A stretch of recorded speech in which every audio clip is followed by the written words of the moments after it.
اور شعری اسلوب بھی، شعری ذوق بھی لوگوں کے اندر آپ کے بیت بازی کے جو کمپٹیشنز تھے انہوں نے بہت پیدا کیا.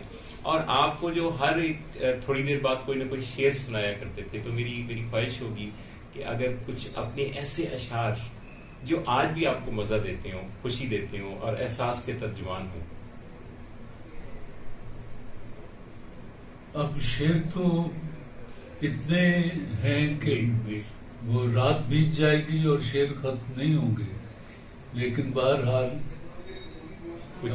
چند ایک ایسے اشعار جو آپ کے بہت پسندیدہ رہے ہوں.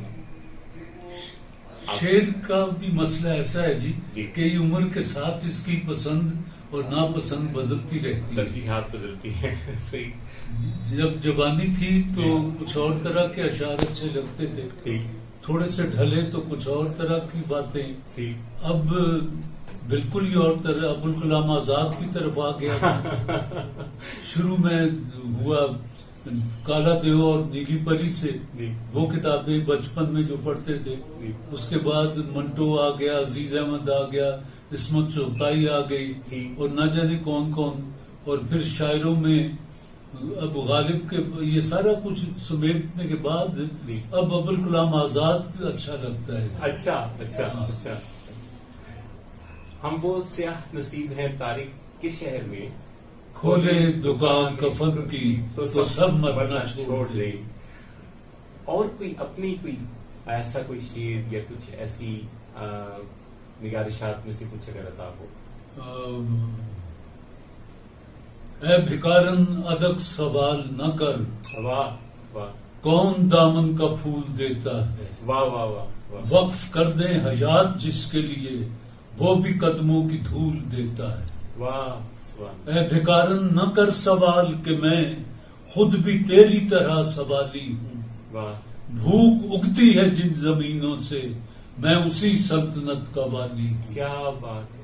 رات پوچھا یہ چاند سے میں نے، تیرے سینے پہ داغ کیسے بنے.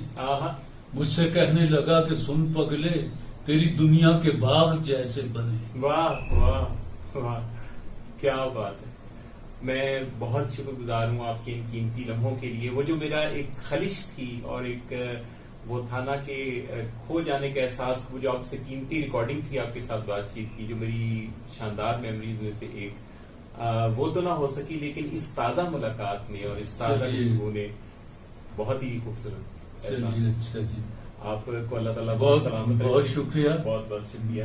مجھے بھی بڑی خوشی ہوئی، 12 برس کے بعد ہم مل رہے ہیں. جی جی جی. میں بہت ممنون ہوں. آپ کی صحت سلامتی اور مزید آمین. کامیابیوں کے لیے آمین. بہت بہت شکریہ.